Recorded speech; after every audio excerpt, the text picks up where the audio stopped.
Vendredi 19 septembre 2025, mesdames, messieurs, voici les titres du journal.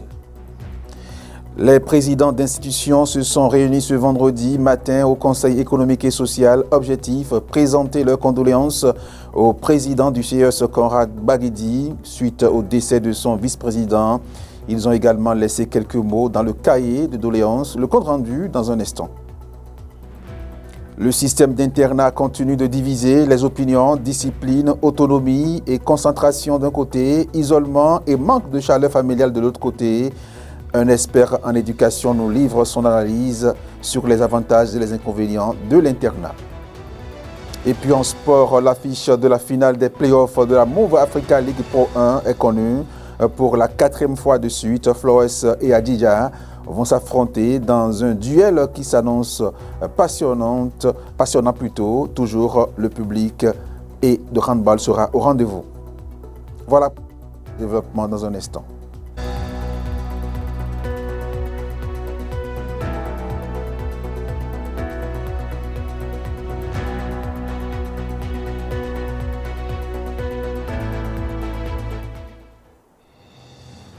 Mesdames, Messieurs, bienvenue au journal. Dans la matinée de ce vendredi 19 septembre 2025, les présidents d'institutions se sont rendus au Conseil économique et social pour adresser leurs condoléances au président du CES, Conrad Baguidi, mais aussi pour remplir le cahier de condoléances et y laisser quelques mots des souvenirs partagés avec le regretté défunt vice-président du CES, le compte rendu avec Samiratou Kassoumou et Espoir Bobanou.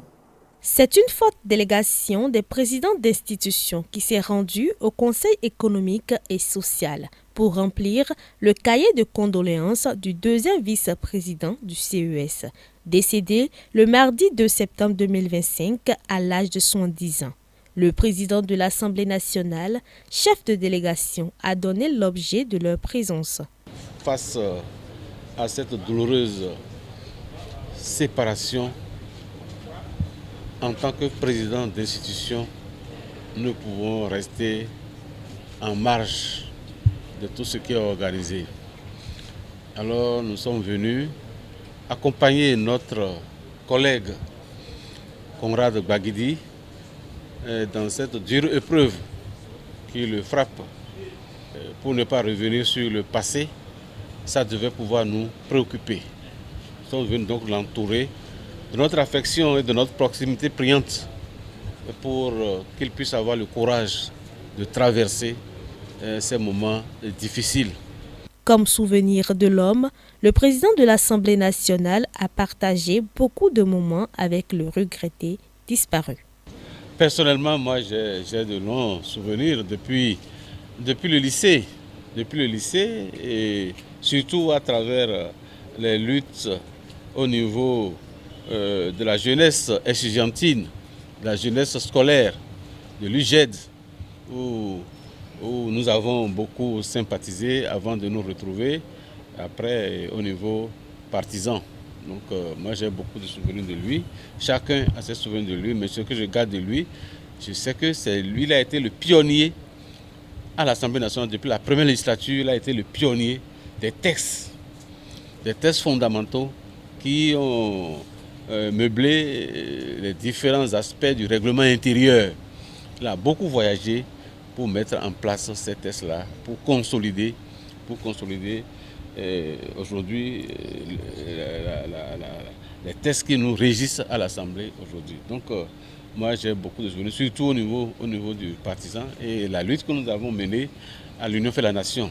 C'était le point d'orgue où c'est lui qui était notre président de la cellule d'analyse économique et financière du budget. Et c'était à ce niveau-là surtout qu'il nous offrait son bureau où on étudiait le budget présenté par le gouvernement. Et nous essayons en ce temps-là de voir les points faibles et les points forts et on se distribuait les tâches de ceux qui doivent intervenir au niveau de la plénière à l'étude du budget. C'est dans une atmosphère lourde et conviviale que tous ont repris le chemin du retour. Restons au CS pour dire qu'une délégation de la FERCAB a été reçue par le président du Conseil économique et social, toujours ce vendredi 19 septembre 2025, une rencontre qui s'inscrit dans le cadre du dialogue interinstitutionnel qui vise donc à renforcer la collaboration autour des deux institutions. Suivons ici le compte-rendu. Le président du CES nous a fait l'honneur de nous recevoir ce matin. J'étais à la tête d'une délégation de la Fédération des radios communautaires et assimilées du Bénin. Et nous sommes passés lui parler de 4 points de la vie de la fédération.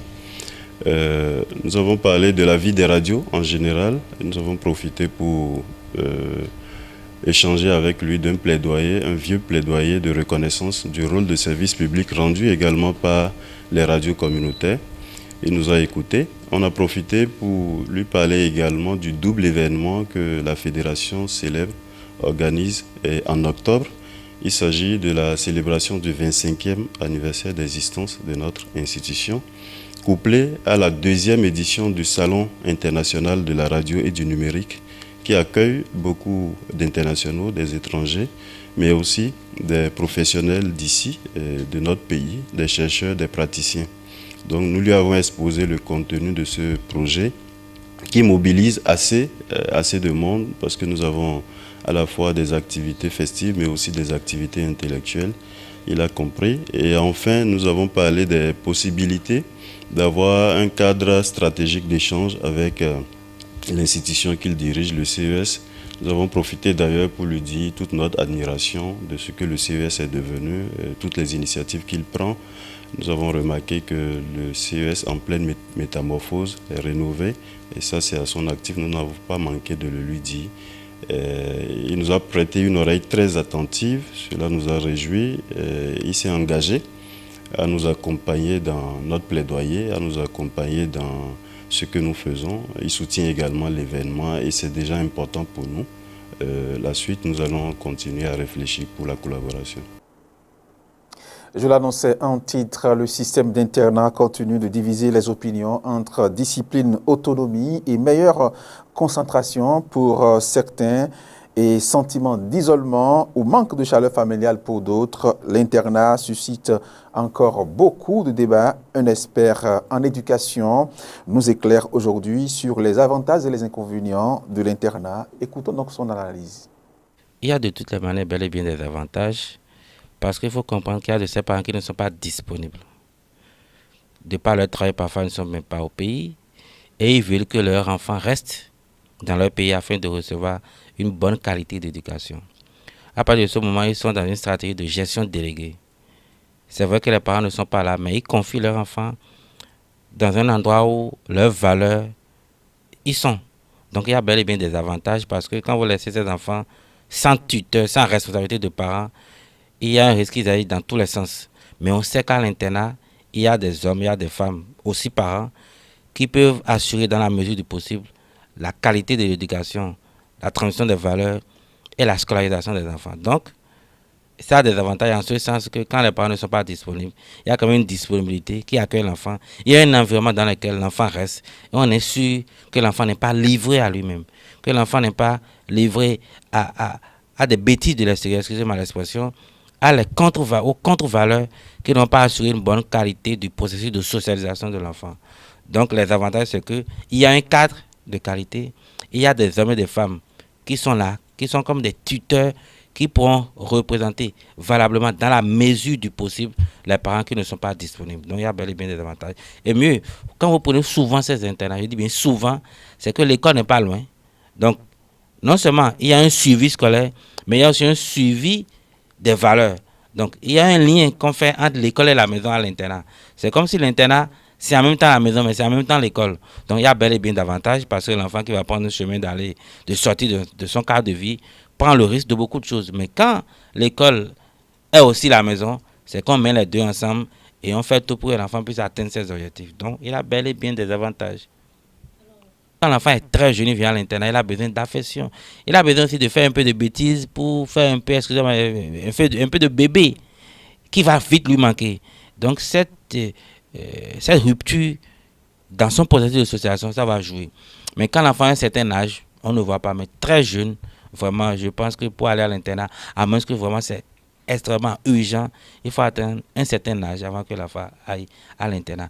Mais aussi à l'internat, il n'y a pas que 2 ou 3 enfants. Vous savez, dans une famille, on est 3, 4, 5, 6. Il y a du monde. Quand je dis monde, ce n'est pas en termes de milliers, centaines, mais quand même, et chaque enfant développe ses vices. Il y a cette capacité à voir et à prendre chez l'autre ce qui n'est pas toujours bon, parce que tout ce que l'enfant voit, tout ce qu'il entend, il finit par y adhérer. Donc plusieurs enfants sont là avec leurs qualités, avec leurs défauts, et c'est facile aux enfants de piquer les défauts des autres. Donc il y a ça aussi comme inconvénient. C'est un duel qui n'étonne plus personne, mais qui continue de tenir en haleine le public du handball béninois pour la 4e fois d'affilée. La grande finale des playoffs de la Move Africa Pro League 1 opposera à Dija et Flowers. Retour donc, mesdames et messieurs, sur cette finale qui s'annonce donc palpitante pour dimanche prochain. Comme un rendez-vous déjà écrit dans l'histoire du handball béninois, la grande finale des playoffs de la Move Africa League Pro 1 offrira pour la 4e fois consécutive le même duel. Flowers contre Adidja Handball Club. Ce jeudi, les demi-finales ont tenu toutes leurs promesses.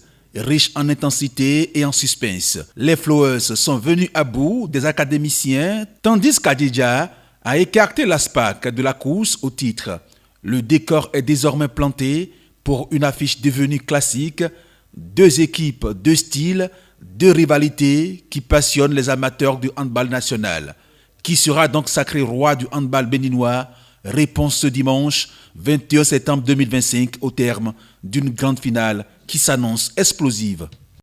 Pour encore du 20 au 28 septembre 2025, la plage Erevan vivra donc au rythme du ballon rond sur sable. La Ligue départementale du volley-ball met donc les petits plats dans les grands pour l'édition 2025 du championnat départemental de beach volley senior et U17 hommes et dames. En prélude donc à cette grande compétition, Brice Adeyemi, président de la Ligue, dévoile ici le programme. C'est une activité qui fait partie des 2 dernières activités de notre Ligue. Cette année, nous avons décidé de faire un championnat pour le beach volleyball. L'année dernière, on ne l'a pas fait, mais on a décidé cette année de le faire.